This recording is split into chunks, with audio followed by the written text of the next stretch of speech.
How's everybody doing out there? This is Nightwatch N8 of the Nightwatch Podcast. It's a nice cool day in the Rockies and I'm loving it. I'm loving these nice cool summer days. Had rain all week. It's a little unusual. I'm not quite used to this kind of humidity, but you know, you get that high elevation air conditioning all summer long for the most part. That's what I love about it. Yeah, I don't know if I could ever picture myself living anywhere else other than the mountains. You know, once you live up here long enough, it definitely grows on you.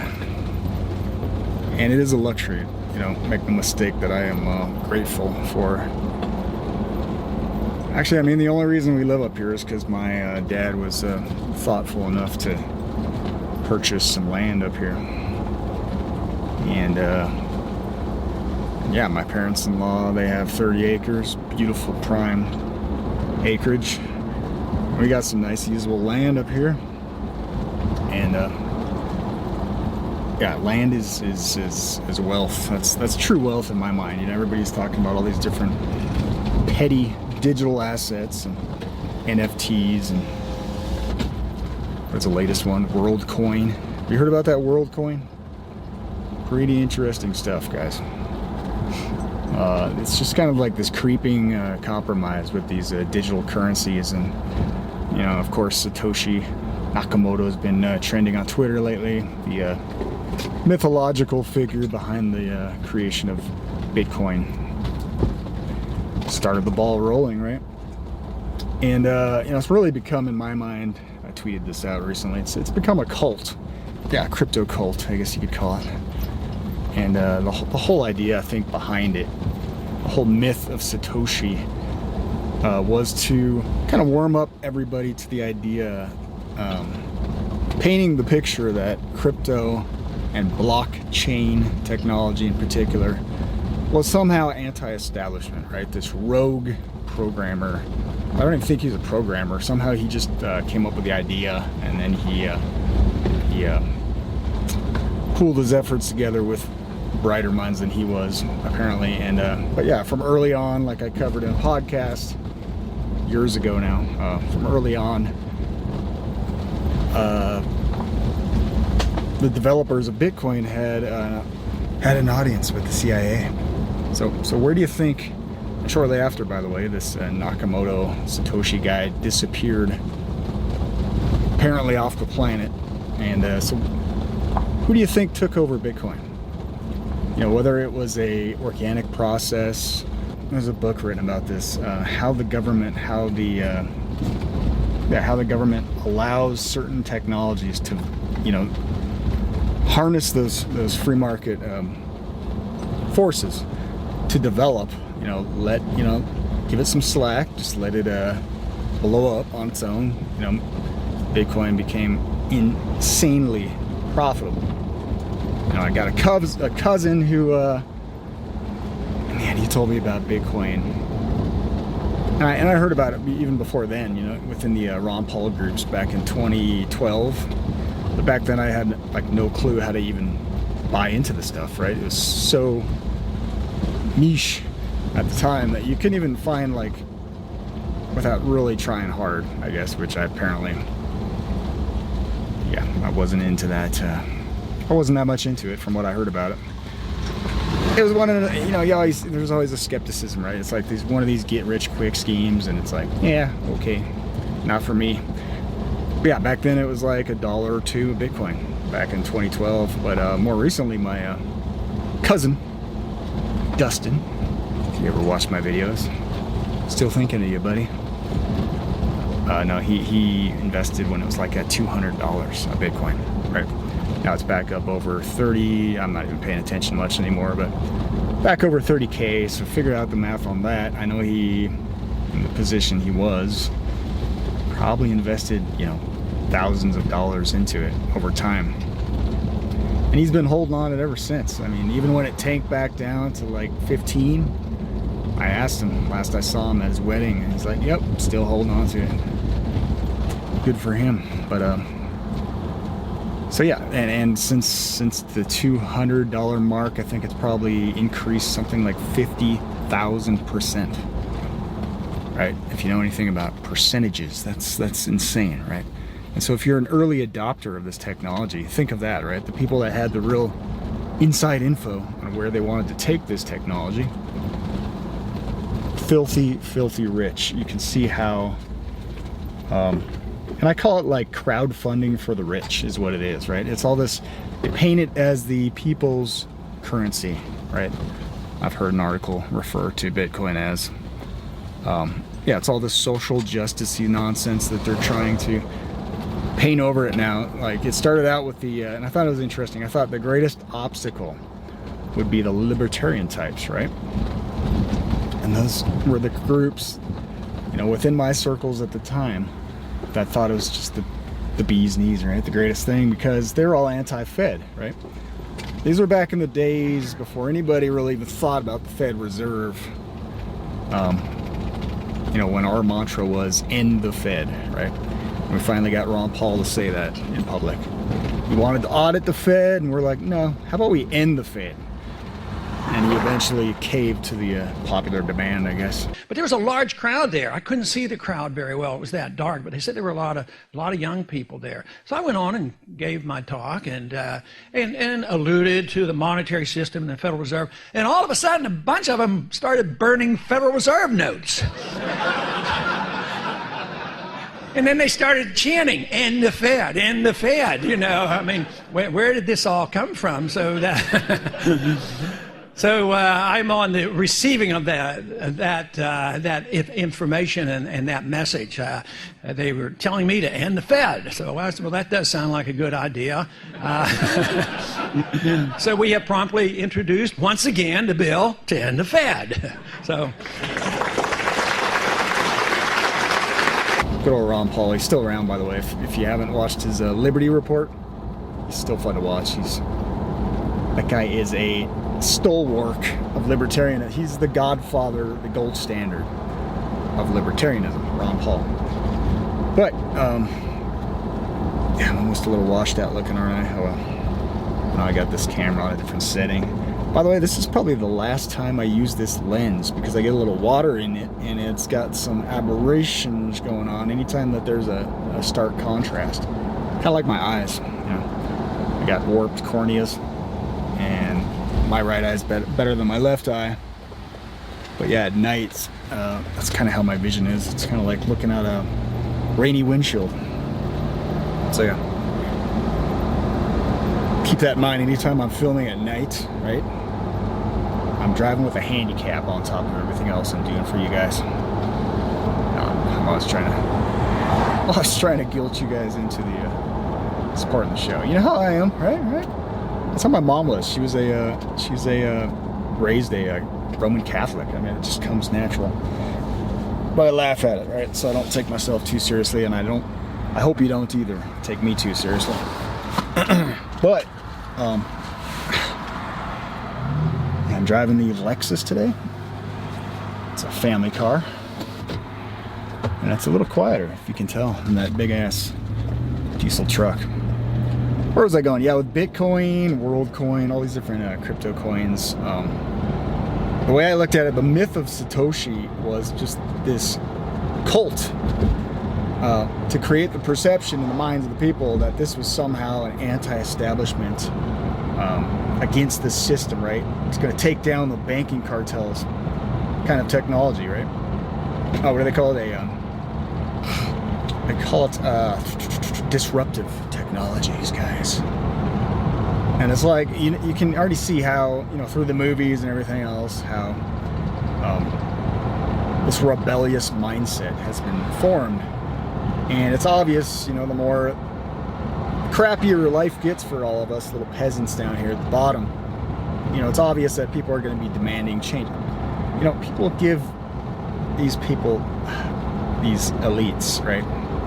Recently I thought about this, right? Remember the WEF video that was circulating all over the place? It still is in some circles, time to time pops up, about the goofball who's like the prototype citizen of the future, right? And they have since actually took that video down. I thought it was funny, but so on YouTube, the WEF puts out this video, about what the future of life is going to look like for the average citizen, right? Model citizen. And it ends pretty much, or I don't know if it ends, but at one point it says basically, and the guy's smiling with this crap-eating grin on his face, and it, I think it's one of these, with the hypnotic music, no vocals, no voiceovers, and it says, in the future, you will own nothing and be happy, right? And this has just been like a rallying cry for most people, like, this is what the WEF wants for us all, the evil WEF. And I was just thinking today, it's like, and I never, I guess, really questioned it. I'm like, why would they ever put that out there? I mean, these people aren't idiots, is what I'm trying to say. Like, I know, we love to ridicule our enemies and poke fun at Biden all day being senile, old man.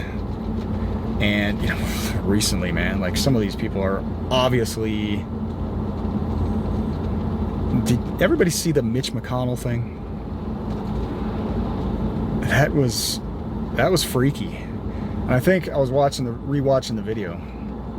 But to conclude with that thought, why would the WEF put that out? If they're not idiots, they know that it's going to spark some kind of a reaction, right?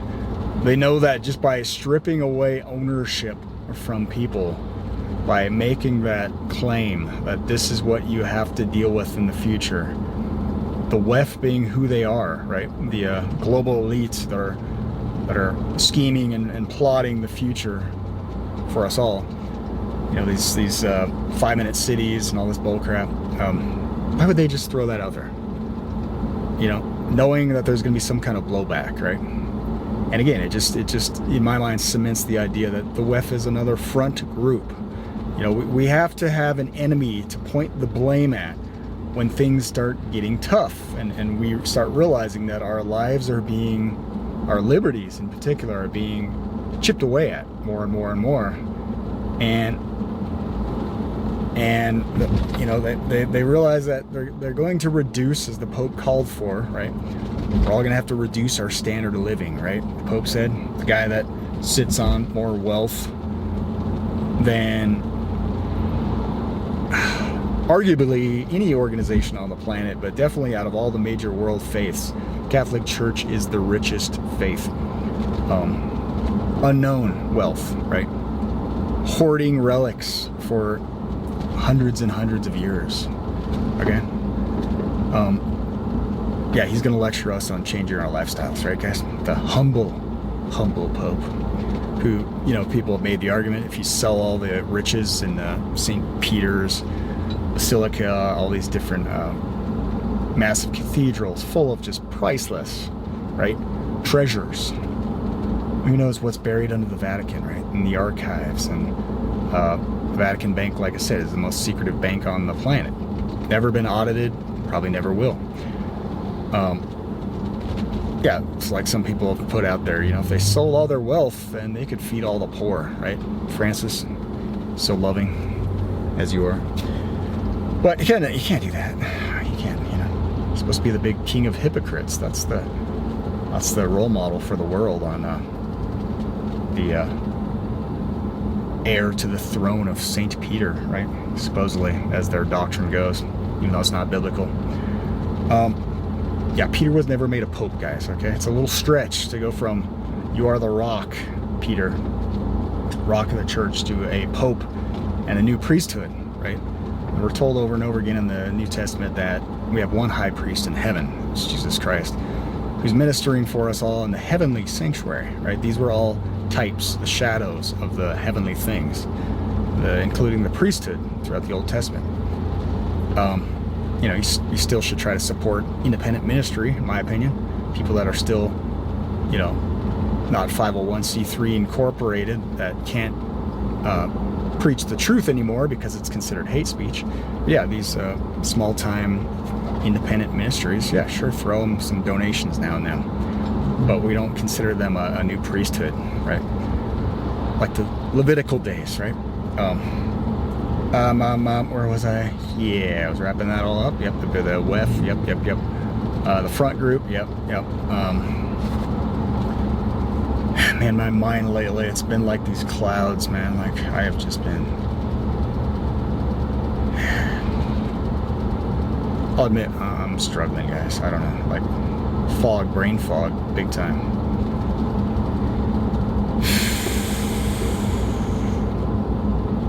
And I just want to...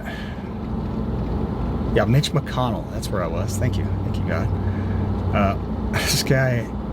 Speaking of brain fog, right? If you ever see me pull a Mitch McConnell on one of my videos, call for help. Maybe on a live stream someday.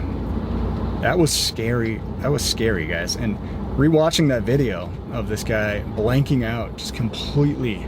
I mean, talk about. I wanted to do a video on this actually. Like maybe I'll do a podcast if I get some time here on the invasion of the body snatchers, because this guy literally. And some people made a big deal about the lady, and I'm still not sure if she's been identified, that stood next to him. And the whole meeting to the press I thought was kind of interesting. It was to do with the NDAA, National Defense Authorization Act. And I think, was it about putting it to an end, I thought? Maybe not. Have to rewatch it now. But there's this lady that stood next to him, and she just kind of barely brushed against his, it appeared anyway from the camera angle that she might have brushed against his wrist, and everybody made a big deal because at the same time he stopped talking. Well, if you actually kind of watch his mannerisms before that lady walked up, he was already kind of losing it, right? His sentence kind of started to draw on, and but just completely blank out like that. And I think the most revealing thing was all of these little dudes standing, like, who's the guy in the background? That's what I want to know. This big, burly guy, looks like a bodyguard. Maybe he's his bodyguard or something like that. But you know how all these people that are kind of losing it, like Hillary Clinton, Nancy Pelosi, they all have to have like this crew. Even Biden now, with I think one of the roles of the First Lady. I think one of her roles is literally to keep tabs on Biden. Anybody that's around the guy when he's in public, they know their role is to make sure things don't go wrong, keep them on point. And you could tell that with Mitch McConnell. I think the more revealing thing of that whole interaction was the reaction of the people around him, right? His little handlers. And you could tell from the get-go that they're trying to play it off kind of at first. Okay, he's gonna regain his wits, get his wits about him, and then you can see the panic kind of start on their faces, including especially this mobster-looking bodyguard standing behind him, and you could just see how, you know, I think I'm pretty good judge of character. I can read people's body language pretty well, I think. I've been in some pretty hairy situations before, okay, guys? I've been, big house parties full of Mexican gangbangers, and I had a friend who liked to start shit with people, and it's not a bright idea when you're surrounded by a bunch of Mexican gangbangers and you got some white boy cracker starting shit because he got brave because he drank too much, too much vodka, tequila, whatever it was. Yeah, you get to learn real quick. I've been in Denver a lot of times at night, so you kind of learn raves, right? Some pretty shady characters at raves. You kind of learn how to judge people's body language, and just watching some of their body language was like, I could tell that they knew something wasn't all right about Mitch, right? And this probably wasn't the first rodeo for those guys. And just the fact that it was such a public event and this happened, like I said, you could kind of see the panic setting in, like, we need to do something about this quick, right? And so all these people, I think there's 3 or 4 of them surrounding Mitch McConnell there. And isn't this just scary how these people are in positions of power, right? High influence within our government, and they're not there, guys. So invasion of the body snatchers, right? Who's in control? Who else was it? I forgot her name now, but she was another congresswoman who was an older lady, Feinstein, I think it was. And she had one of her little helpers, right? Feinstein was trying to actually have somewhat of a speech upon a vote, and this person just kept on bullying her, I guess. Senator Feinstein. You say aye. Pardon me? Aye. Yeah. Just say I would like to support a yes vote on this. It provides $823 billion. That's an increase of $26 billion for the Department of Defense. And it funds priorities submitted. yeah. Just say aye. Okay, just Great. aye. Thank you. So it's like these little handlers that are around these puppets in power, right? And it just makes you wonder, okay, who's in control of the handlers that are in control of your little puppets, sock puppets in power? You know, these aren't independent agents, right? Especially when they get to the age of Mitch McConnell, when it's obvious that, you know, dementia or whatever else he has, you know, some kind of mental deficiency is setting in. Okay, who's calling the shots then, right? That should be the obvious question. And I think what's even more revealing is how little media attention that whole episode got. Shouldn't there be some questions being asked from our press? Is Mitch McConnell all right, guys? Should he be in that position of trust and power and influence? Right? I mean, we are the supposedly, right, the most powerful government on the planet. Should we have guys like Mitch McConnell? Biden, right? No, he doesn't need a mental aptitude test. No, why would you even ask such a thing, right? He's all there. Of course he's all there. It's just scary as hell, right? And it's more and more obvious to the casual onlooker that our so-called elected representatives are not calling the shots. So what do we have then? What kind of a system of government do we have? Oh, it's a puppet government, right? With puppet leaders pretending to represent our interests. Then whose interests are they representing? It's a fair question, right? I think it's more and more obvious, just like all these regulatory agencies like RFK Jr. is calling out, NIH, CDC, FDA. It's pretty obvious that the branches of government have been captured as well. And, you know, all they need is these politicians are cheap prostitutes, right? Basically, it doesn't take much to buy them off, or to bribe them, or to blackmail them, right? Say an Epstein, right? That's what Epstein's whole role was, after all, right? This little honeypot operation. This guy's driving really slow. Got some kind of tractor thing in front of us. That's the plan, by the way. I'm gonna do this. This is I'm gonna convert probably my truck into kind of a surveillance mobile kind of thing, right? I come up with a good name for it. We already have the Nightwatch Mobile, which is the trailer, which I filmed my episodes, my official Nightwatch podcast episodes. Now I need like some kind of a, you know, like the Storm Chasers have, maybe not as, since I'm pretty limited budget here, not as sophisticated, not tornado proof, that's for sure. But not that I have the gas to run around. I was just watching one of these guys, Reed Timmer, I think his name is. He's big time popular dude. Storm chaser, and he was recently in Colorado here because we've had all this crazy weather, and I was watching the guy for like an hour or so, and he's just driving all over eastern plains of Colorado. I'm like, man, yeah, it's good for him. He's making a pretty good money, chasing his dream and all that, but for me, without any kind of financial compensation, not very practical, right? Just the time and the money and gas and all that. This guy, look at this guy. This guy is killing me. Okay. It's a good old tractor, right? Good old boy.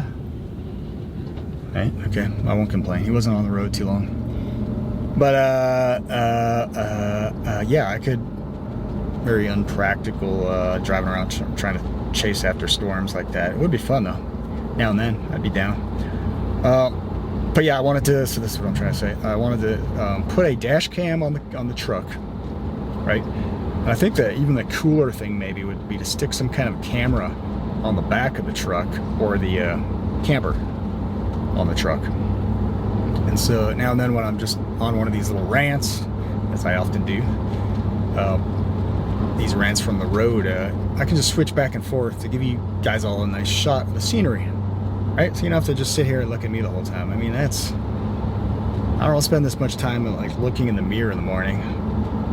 Why would you want to do that too, right? Probably spend about 2 minutes looking at the mirror. You should probably tell. Yeah, wouldn't that be fun? That'd be awesome. Just be able to switch back and forth. And then, if anything actually happens that's newsworthy, I'll capture it while I'm driving around, right? It's just good to have, right? Like, I mean, shoot, all these little Teslas and all these little smart cars, or all these little driving spy-mobiles, maybe I'll call it that, a spy-mobile. So why not join the club, right, guys? But yeah, it'd be fun to be able to switch back and forth. Take more editing, of course, but hey, right, guys? You got my back, right? Right? Buy me a coffee in the description. Or guild tactics, I know. Yeah, it's been good. It's really humid in here. I got my turn on. I guess we can turn on the air conditioning in here. That's really loud. But I turned down the fan. There we go. Getting an accident. Okay. What is going on, man? Just from the Mitch thing. Yeah, I did one recently on. Hopefully you caught it. I'm keeping it short, under 10 minutes. Just a recent quick video on LeBron James' son, Bronny James, and just the. Again, is that not just kind of being swept under the rug by the mainstream media? Like, shouldn't that be a big event? Shouldn't there be like journalists, right? Just diving into what the heck, right? The top basketball player on the planet's son, in peak physical shape, suffers cardiac arrest during practice. Since when is that like commonplace, guys? Oh, since the brought to you by Pfizer media just shrugged their shoulders and said, it's young athletes with cardiac arrest.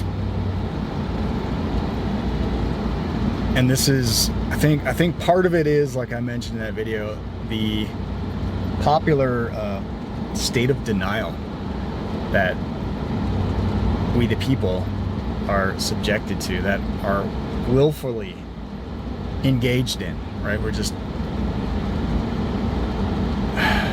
people, they don't want to look at the ugly truth sometimes, and a lot of it's just mental laziness, right? And that's a dangerous, that the apathy, the mental laziness, the denial, the well, let's just focus on the positive, guys, right? Tune into some Eckhart Tolle and Oprah, and if you just focus on the positive, you'll have, what is it, The Secret, the book that came out, The Secret. You'll have a Lambo show up in your driveway someday if you just focus on a Lambo. That's not how the real world works, guys. I'm sorry. You can be a stunted adult your whole life and keep watching Disney movies and the whole wish upon a star thing. Eventually you gotta grow up, guys. You gotta grow up. I know the government doesn't want you to, because they want to be your daddy your whole life, right? Because you're easy to control, to manage, to micromanage. turn you into a cash cow for taxation as well as big pharma. I get it. My people perish because of lack of knowledge, is the Bible verse that really applies right now in the world today. You know, the truth is trampled in the street, and people love the darkness. Nothing has changed in the human condition, and the more people love the darkness, they love the lie, the less appetite they're going to have for the truth, and they're just going to keep repeating the same mistakes, trusting in corrupt leadership, trusting in career liars, right?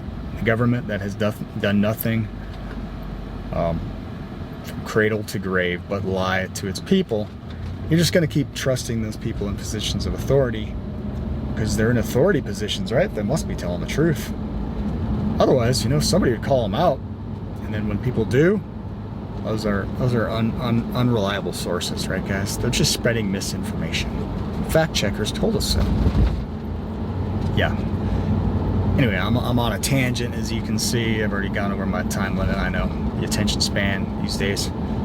It's tough. It's tough to slice, man. Like, I'm trying lately. But I have so much to say. This is my venting. I would call it an hour if I could go on that long, but this is my venting time with you guys. You know, most of my days throughout the week are preoccupied with chores,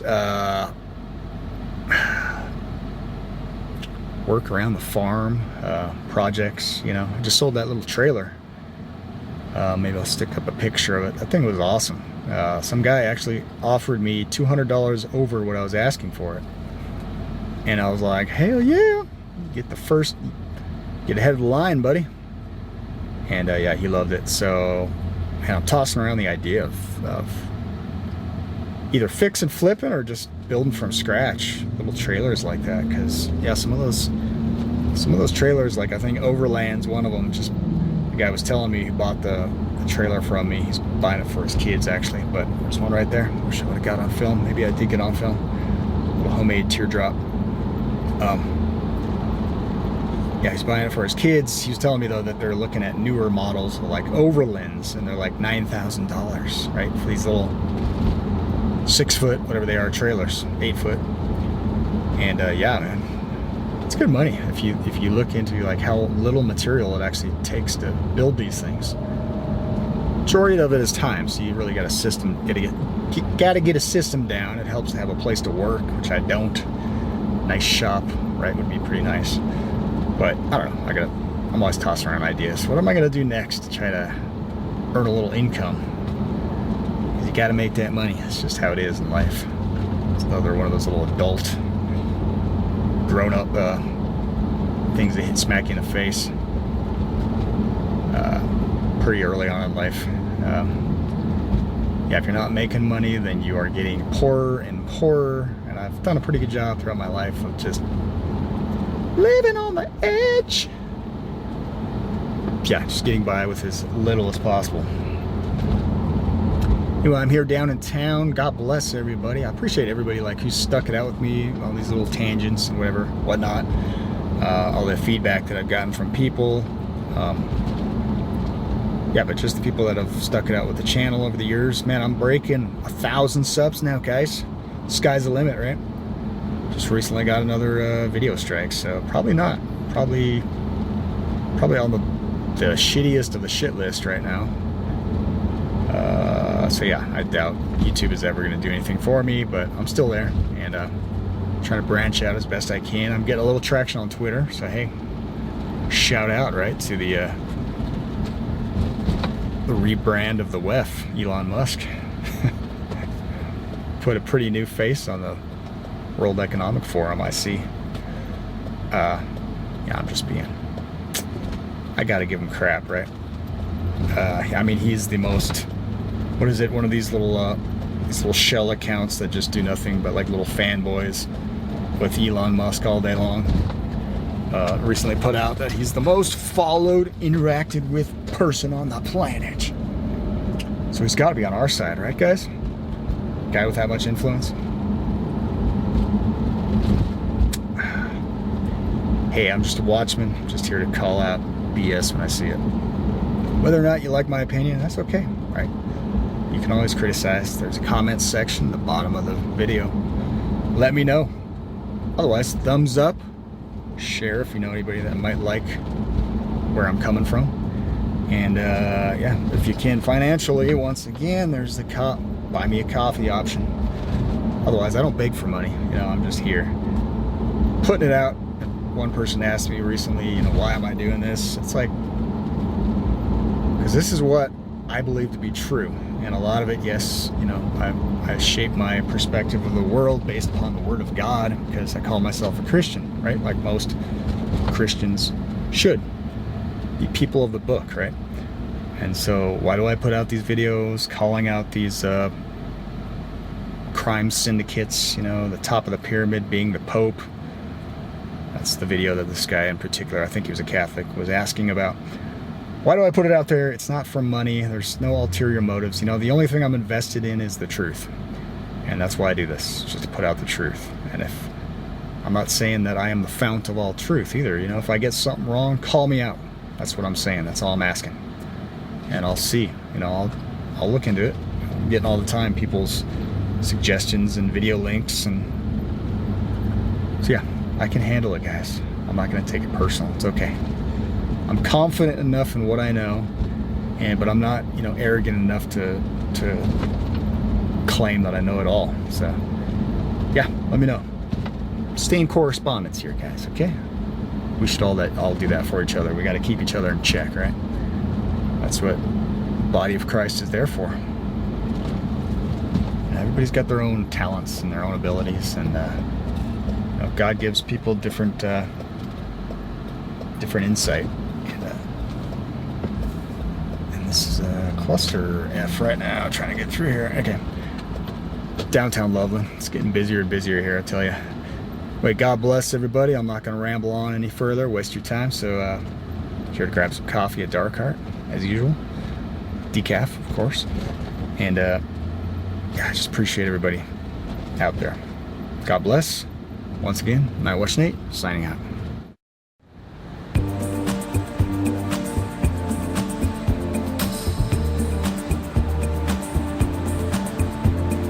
This is not America.